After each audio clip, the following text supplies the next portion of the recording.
पैठणमध्ये दयाची याचना करत होते, हात जोडून उभे होते, न्याय द्या म्हणत होते. का हवा होता हो न्याय?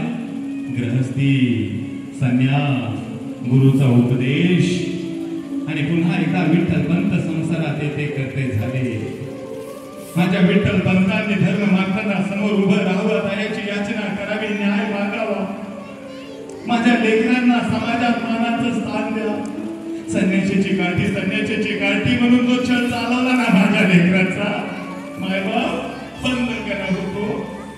तुम्ही द्याल ना ती शिक्षा मला मान्य आहे.